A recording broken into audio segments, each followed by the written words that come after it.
Sr. Presidente, senhoras e senhores deputados, cumprimento o Sr. Ministro, professor Manuel Leitor. Irei abordar um tema que já nos trouxe também na última audição regimental. Em 13 de abril, o último, questionei-o sobre a ausência de dados quanto ao abandono escolar no ensino superior. Nesse dia, o Sr. Ministro respondeu-me que o Infocursos era ótimo para fazer a monitorização do abandono e do sucesso académico. Sr. Ministro, eu sugiro-lhe que consulte a plataforma Infocursos e constate a pobreza de dados e de informação que existe no tal referido sistema que a 13 de abril me foi apontado como sendo ótimo. Só se for, posso concluir, num perfil especial a que só alguns possam ter acesso.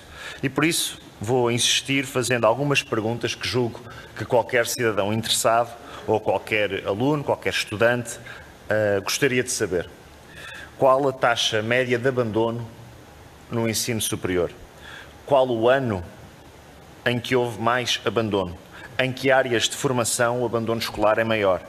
Há algum padrão regional ou tendência temática no âmbito do abandono académico? Qual a instituição de ensino superior recordista em termos de abandono escolar? E, nos últimos anos, quantos alunos, tendo sido inscritos no ensino superior, não concluíram a sua matrícula e, por isso, abandonaram o ensino superior português? Muito obrigado, Sr. Ministro. Muito obrigado, Sr. Deputado Alexandre Poço. Devolvo a palavra ao Sr. Ministro da Ciência, Tecnologia e Ensino Superior, professor Manuel Leitor. Tenha a bondade, Sr. Presidente, Sr. Deputado, eu obviamente agradeço esta questão.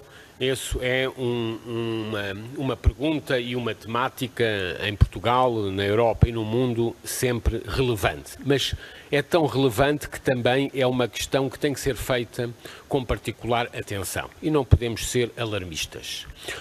Há várias formas de olhar para aquilo que são os níveis de abandono e de retenção. A forma mais exata de o fazer é pela taxa de diplomados. E por isso é que temos insistido nesse aspecto, e o último relatório dos diplomados que já aqui referi, publicado pela Direção-Geral de Estatísticas na última semana, é bem claro, quando mostra um aumento da diplomação particularmente relevante, e os números são particularmente importantes, sobretudo referidos no contexto dos últimos 5 anos. Como disse, por exemplo, nas licenciaturas, aumentámos a taxa de diplomados em 14%. Em 2015-16 diplomaram-se em Portugal, ou licenciaram-se 46.500 jovens. Este ano licenciaram-se 53.000. Vimos que nos mestrados a taxa de conclusão aumentou 3%. Portanto, em termos graduais, aumentámos consideravelmente nos últimos anos, nos últimos 5 anos, ao contrário daquilo que tinha sido feito nos tempos de maior depressão e instabilidade económica. Sabemos que o percurso é muito claro nos últimos anos. E a trajetória dos valores mostra-nos a dar uma consistência daquilo que foi a evolução nos últimos anos. Finalmente, temos 5 anos seguidos do aumento da taxa de diplomação. Agora, temos que ser muito claros. Estes números não mostram toda a realidade. Naturalmente que há diferentes períodos de diplomação. E esta é a questão sempre crítica na de diplomação. Quantos anos de diplomação? Hoje sabemos que em Portugal, na média europeia, é sistematicamente o número de anos do curso mais 1. E por isso não podemos também ter aqui um discurso catastrófico face àquilo que é o abandono. Se o abandono é considerado exatamente face ao número de anos do curso, que não deve ser, tem valores superiores àquilo que é o abandono efetivo após alguns anos.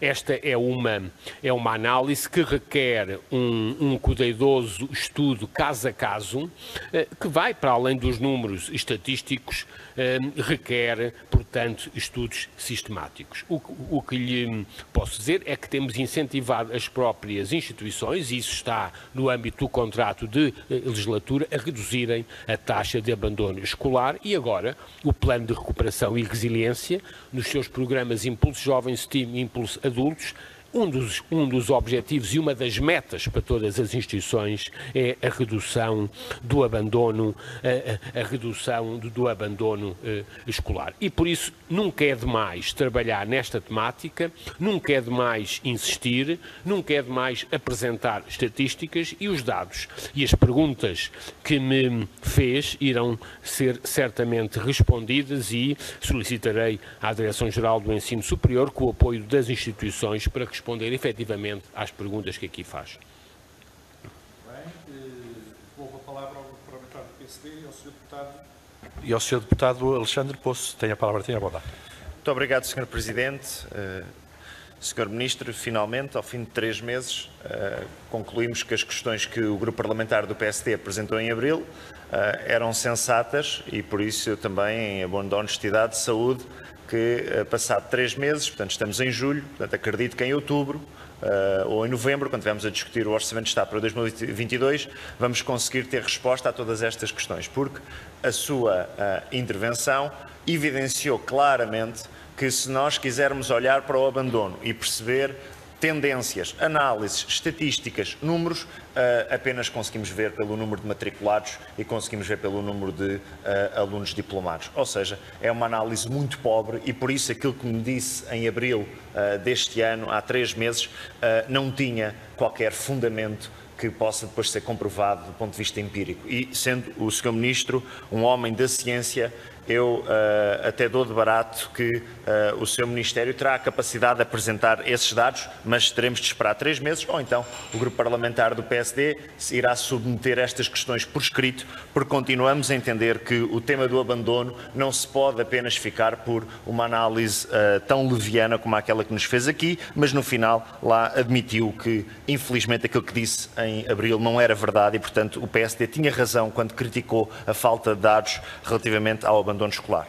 Por outro lado, no tempo que me resta, Sr. Ministro, eu tinha uma questão relativa ao programa Erasmus, que recentemente já fez declarações sobre o tema e ainda hoje, aqui mesmo na sua intervenção inicial, destacou os objetivos. Ora, todos nós sabemos que um aluno, se vier de uma família pobre ou de uma família de classe média baixa, terá muita dificuldade no acesso ao programa Erasmus.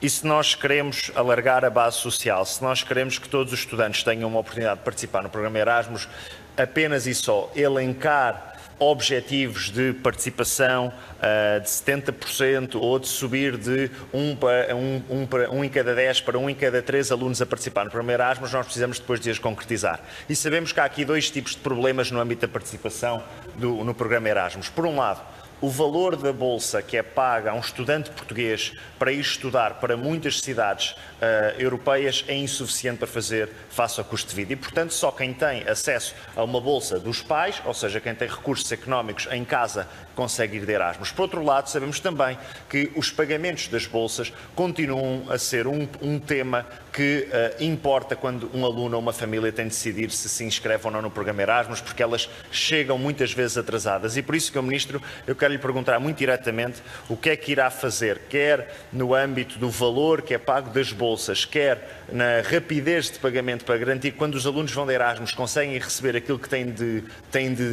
precisam para fazer face ao custo de vida que encontrarão noutra cidade europeia para estudar, porque estas são as questões mais importantes quando nós falamos de aumentar a participação do Erasmus. É como é que vamos fazer e como é que vamos garantir que este não é um programa elitista, ou que não é apenas um programa em que os alunos da classe média alta ou da classe alta conseguem participar, e que é um programa que verdadeiramente é universal para todos os estudantes do ensino superior português. Muito obrigado. Muito obrigado, Sr. Deputado Alexandre Poço. Para responder, tem 17 segundos, o Sr. Ministro da Ciência, Tecnologia e Ensino Superior. Muito obrigado, Sr. Presidente, Sr. Deputado. No ano 2000, apenas 2% daqueles que acabavam o ensino superior em Portugal tinham uma experiência Erasmus. Agora temos 10%. Aumentámos 5 anos. Aumentámos 5 vezes a presença dos portugueses. 2 notas. É suficiente? Não. e por isso queremos triplicar. Mas também olhemos os dados onde foram aumentados e sabemos bem os anos onde a presença aumentou e os anos onde a presença não aumentou. E por isso penso que a sua pergunta requer alguma reflexão. E temos trabalhado nisso, não apenas no contexto europeu, porque parte do financiamento esse, como sabe, é europeu e, portanto, os prazos do pagamento em Portugal são iguais a toda a Europa, mas temos trabalhado também no âmbito da ação social escolar. Cumprimos efetivamente aquilo que está no contrato de legislatura e este ano já temos mais de 80 mil bolseiros. É verdade que temos ainda uma fraca participação de bolseiros a participar no Erasmus e, por isso, insistir na ação social escolar é o nosso dever para os próximos anos.